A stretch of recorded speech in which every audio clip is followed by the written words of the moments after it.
Before I start this Raw, I must say that it was a very hard Raw to watch. I didn't watch Raw on Monday night. I just watched it yesterday. And after hearing the news of Jerry Lawler heart attack, it was just hard watching it, knowing what was going to happen to Jerry. And just how he was just so happy in the beginning, and how he was looking so good in his match. It was just hard to watch it after the fact. But luckily, he's doing okay right now. I don't want to keep saying the same thing over and over again, but if you want to know what happened to Jerry Lawler, obviously he had a heart attack live on Raw. I did 2 videos about it on my channel, so make sure you check those 2 videos out. Jerry Lawler's doing fine right now. I don't want to keep saying the same thing over and over, so I'm just going to let you check out those videos. Haven't seen Raw over a month. I like when I was absent from YouTube, I wasn't watching Raw, so when I came back, it was like playing catch up. Um, Raw was live from Montreal, Canada. And Bret Hart opens the show. It's been 15 years since Bret Hart has been in a match. That's what it said. Remember him in a match. I guess in Canada, maybe. I don't know. I remember them saying 15 years since match. And then Punk comes out. Punk has just been on this rampage. Basically, basically just doing this promote Night of Champions. That's this Sunday. Basically, they want us to watch Night of Champions. They want us to buy. They want you to buy tickets. They do this every time a pay-per-view comes out. And basically says that CM Punk basically says that if he was around during the 90s, that he would have ended WWF back then, WWE. I'm going to say that WWE back then, and he would have went to WCW, and there would be no WWE right now because he would have beat Bret the Hitman Hart. And also, he's just sets up for an interview. Bret Hart is going to interview John Cena later on in the night.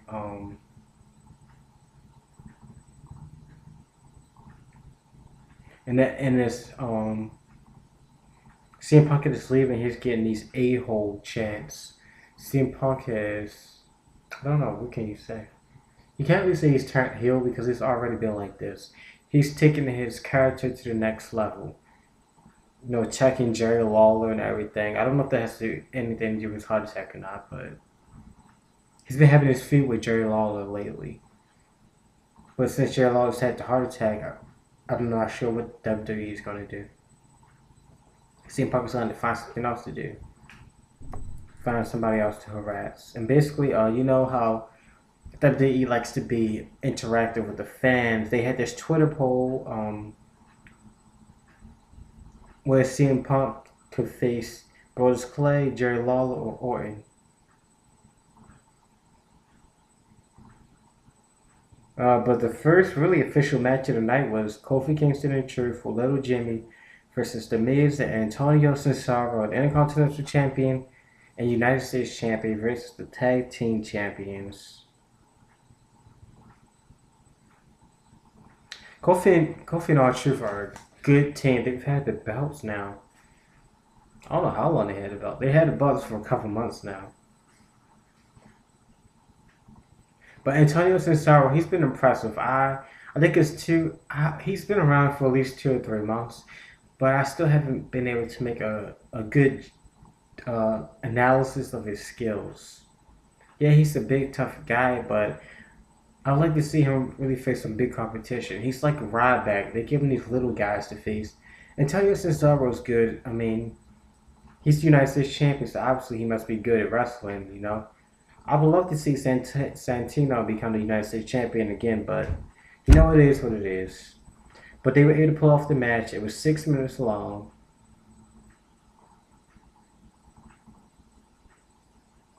And also, Prime Time, they thought they were the number 1 contenders because they won the match on SmackDown, but obviously it turns out that they weren't. I'm not sure. I don't want to get ahead of myself. Yeah, that's what comes a little bit later. I'll talk about that later. Then we have Sheamus and Otunga in court. They're basically trying to ban the brogue kick. They're trying to say that it causes injuries, which is the dumbest storyline I think ever over the brogue kicking. So Sheamus has his lawyer, and Otunga is representing Ricardo Rodriguez, who had his neck injury, because basically he took a brogue kick for Del Rio. He pushed Del Rio out the way, and he took the kick for him. And at the end of the lawyer session, Sheamus brogue kicks the camera. I think it's dumb to sue anybody over anything. I mean, if he stepped into the ring and he pushed Del Rio out the way, what did you expect? Like, anytime you step into a ring, you should be prepared for whatever comes to you. Whether you're a wrestler or you're a fan that jumps over the barricade, if you jump into the ring, I think that if you get hurt, then that's your own fault. So there shouldn't be no suing about it. Oh, I'm tired. Then we had this. This is good to see some diva action. It wasn't really that long, but it's good to see that the divas are being used. We have Layla, Eve, and Caitlyn. 6-woman tag versus Beth Phoenix, Fox, and Natalia. I forgot we had this many divas because we don't really use them that much. It's kind of, I don't know what Eve is doing. I don't really like her now. She kind of did a Beth Phoenix pose. Alicia Fox appeared weak to me during this match. Beth Phoenix and Natalia, they both look the same to me because they both have the same build. Like, they're very strong. I guess they both look the same to me, you know? It'd be nice if AJ was... AJ should not be Raw General Manager. Give it to somebody else. Let her come back to the Divas division to liven it up. Bring back Michelle McCool, you know? Trish Stratus or Leader or somebody, you know? But Caitlyn was able to pull out... Well, Layla, even Caitlyn were able to get the win. And this Sunday, Layla will face Caitlyn at Night of Champions for the WWE Divas Championship. I'll have to do I'm going to do a Night of Champions prediction video probably this Sunday. I mean, this Saturday. And I'll do Raw predictions on Sunday.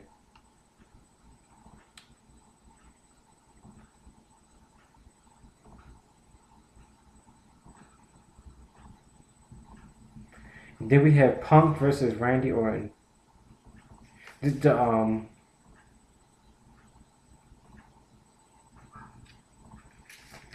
Hold up, excuse me.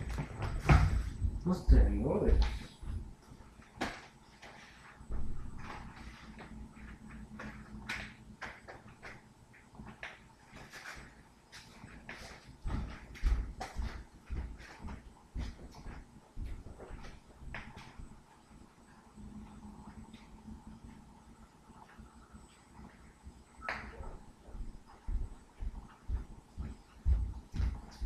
Someone left their dog outside and on a deck and was making a noise. I didn't know what it was.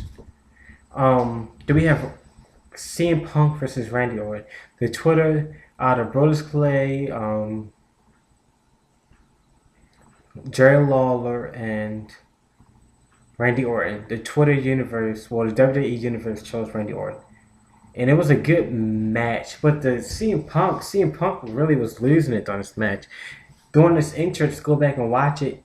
He spun around, the belt fell off, and then when he's in the ring, and he like jogs around the ring, skips around the ring, the belt fell off. The belt fell off 2 times. 2 bloopers during CM Punk entrance. If you pay close attention, you would know. It was a good match. It was a very physical match. Anything Randy Orton that's going to join it, Randy Orton is a good competitor. That's why I think he's the face of the WWE and not John Cena. I did a video about it on my channel. Make sure you go back and check it out. I probably did that about 2 or 3 months ago. And through the match, about halfway through the match, Punk walks away like he did last week. and Orton follows him. It was a very back and forth match. And Ziggler comes out of nowhere and attacks Randy Orton. Of course, the match ends in disqualification. So basically, Randy Orton won. It becomes a two-on-one match. Jerry Lawler he was ringside.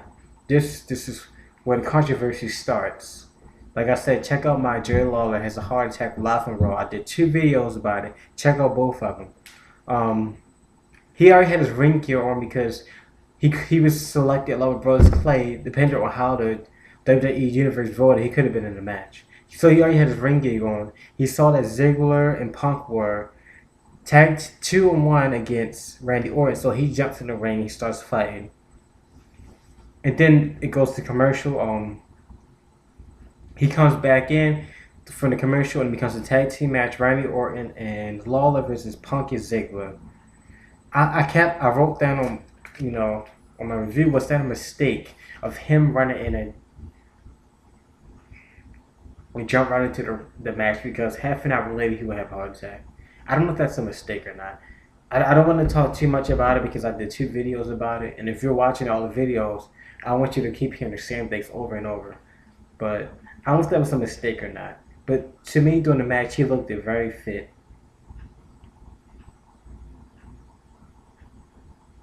And then towards the end of the match, Paul Heyman comes out. I have no idea what's going on between Punk and Paul Heyman. I really don't. I don't know if Paul Heyman's going to try to start his new show up. He's supposed to be managing Brock Lesnar. I have no idea what he's doing. Will he start a new show? Will it be like I don't even know, back in the Attitude Era when they had 2 shows going on? It's like Nitro and I was small when all that stuff was going on. I don't remember. But somehow Paul Heyman is recruited CM Punk. He basically is out there talking with Punk. They walk backstage and which allows Randy Orton to RKO Ziggler, and both Lawler and Orton won the match. And Jerry Lawler goes back to the ringside. So to me, he looked fine. I'm thinking everything's fine, but I'll get to that a little bit later. Ryback. Then we have Ryback versus Heath Slater. Heath Slater has been going downhill. Not sure what his importance is in the WWE. Really not sure. And when is Ryback going to start getting real opponents? The match is only 3 minutes long. I mean, I like to see Ryback versus Randy Orton, or John Cena, or CM Punk, or Sheamus. You keep giving him these little guys like Heath Slater. I mean, come on. Ryback dominates. He wins the match. Then A-Stage is backstage from Prime Time. She says that they aren't the number 1 contenders until they beat all the tag team champions. And they just created this new tag team, Kane and Daniel Bryan. Now, this is on the time that during the Kane and Daniel Bryan versus Prime Time match, this is when Jerry Lawler has his heart attack and collapses from his chair. You can hear the comment. Michael Cole tried to continue talking, but you could tell something was going on. He has this heart attack match. Like I said before, I don't like Prime Time. I used to like them because they were on Superstars trying to make a name for themselves, but now that they made it onto SmackDown and Raw, they become a little too cocky for me. I just don't like it. It's good to be cocky to a certain extent, but they're just too cocky. I just don't like Prime Time. But they probably will win the WWE Tag Team Champion. I mean, well, they can't win because Dan Bryan and Kane won the match. But they could be Tag Team Champions one day. They may not be ready yet, but one day they could be the Tag Team Champions.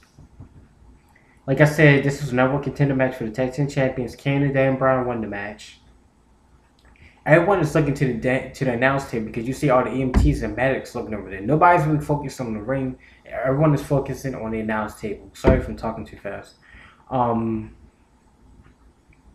the EMTs and medics, they're down there at ringside just in case something goes wrong. So when Jerry Lawler passed out, I guess Michael Cole signaled to the guys that something was going on. And then WWE tried so hard not to catch any of it on camera, but it was hard. They kept switching the camera angles. You can see men in black shirts, the EMTs, the medical guys running back and forth. and they didn't take Jerry Lawler up the ramp. They took him on the side through the audience so he wouldn't be seen on camera. They kept switching the camera angle so hard that they didn't want you to see it, but we knew something was going on. And about 20 minutes later, Michael Cole would come on and tell us that he had a heart attack. But there is video of it on YouTube. If you want to see it, you can check it out. Like I said, I did 2 videos on it myself. So if you want to see it, you can check it out on my channel.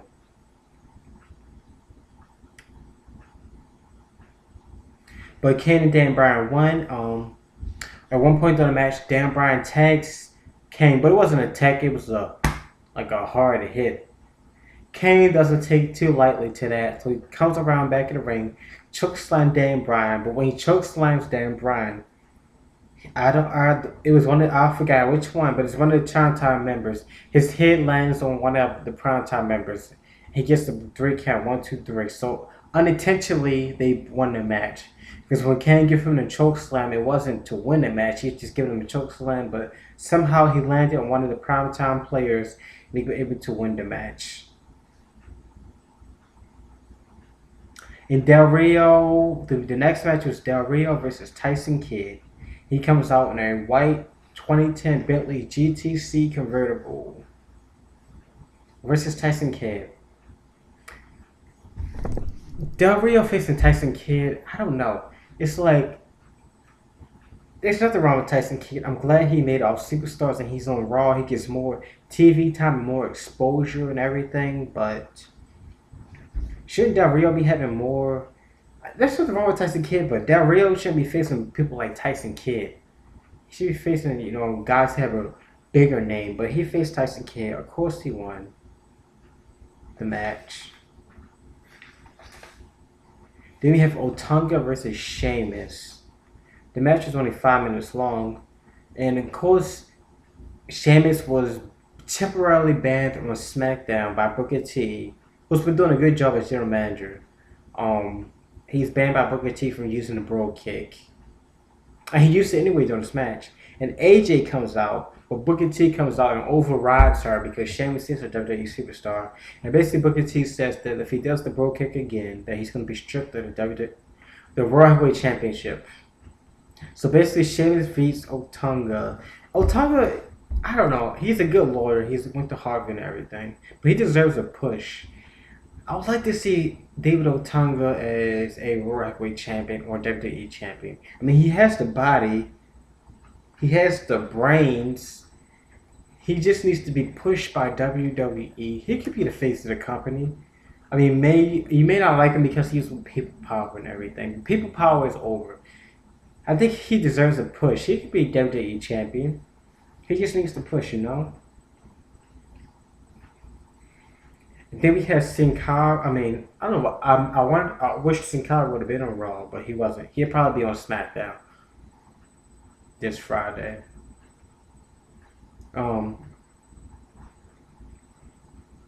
619 Rey Mysterio versus Cody Rhodes. Rey Mysterio looked nice in his yellow attire. The Miz was ringside. Cody Rhodes attacks the Miz. Miz was basically interference. And Cody Rhodes basically pulls a win off Rey Mysterio, which I thought Rey Mysterio had that match. Rey Mysterio was looking good. Rey Mysterio should have won the match, but Cody Rhodes won. Rey Mysterio had that match. He should have won, but he did. Cody Rhodes pulled off the win. Cody Rhodes has been going on a down spiral also. Excuse me. Also, ever since he lost the Intercontinental Championship. So, let's see what the future holds for Cody Rhodes. Then, the main event really was the Bret Hart interview Cena. The interview was like 15 minutes long. It was basically just promoting Night of Champions. Punk comes out during the interview, basically talking. It wasn't nothing important. Basically promoting Night of Champions, which is this Sunday. They want you to buy tickets and buy a pay-per-view. That's basically what it's about. I don't ever buy pay-per-views because they're going to show the results the next day on a Monday Night Raw. So to me, it's not no use in paying, $40 or $60 for something if they want to show you the results the next day. I mean, some people like doing that, but I don't personally. But CM Punk is in the ring and he tries to attack Bret Hart, but he ends up getting punched, and the show goes off like that. And we also learned that Jerry Lawler is doing good, but since then he's doing fine. I don't want to keep saying the same thing over. Like I said, go check out my 2 videos I did about it on my channel. It should pop up after this video. Jerry Lawler is breathing on his own. He recognizes his family members. He can't talk, but he can write on a notepad and communicate. He has no brain damage. So he should return to wrestling probably in about 4 or 5 months. That's my prediction. But like I said, go check out my videos about it. I don't want to keep saying the same thing over and over again. This is my Raw review. I mean, this Raw was pretty good. I wanted to give it a 10 out of 10, but I just couldn't give it a 10 out of 10 knowing Jerry Lawler had a heart attack during Raw. It was a good show. Besides Jerry Lawler having a heart attack, it was a good show. So I'm stuck between giving it a 9 and a 9.5. You can decide which one you choose. I'll probably give it maybe a 9.5. Despite Jerry Lawler having a heart attack, the show was good. It was a good show. I can't lie, it was a good show. Despite Jerry Lawler having a heart attack. So this is my Raw review for September the 10th, 2012. What's today? Wednesday. So tomorrow Superstars come on. I'm doing a review for Superstars. And then Friday I'm doing a review for TNA and SmackDown. Saturday I'm doing a Night of Champions predictions video. And Sunday I'm doing a Raw predictions video. So make sure you check out my channel. If you like this video, you can like it. If you dislike the video, you can dislike it. Leave your comments. If it requires a response, it will get one within 24 hours. Make sure you check out my channel. Make sure you check out my videos. Make sure you check out my 2 videos on Jerry Lawler. I just did them not too long ago. So make sure you check them out for updates. And I will continue to do updates on Jerry Lawler as they come out.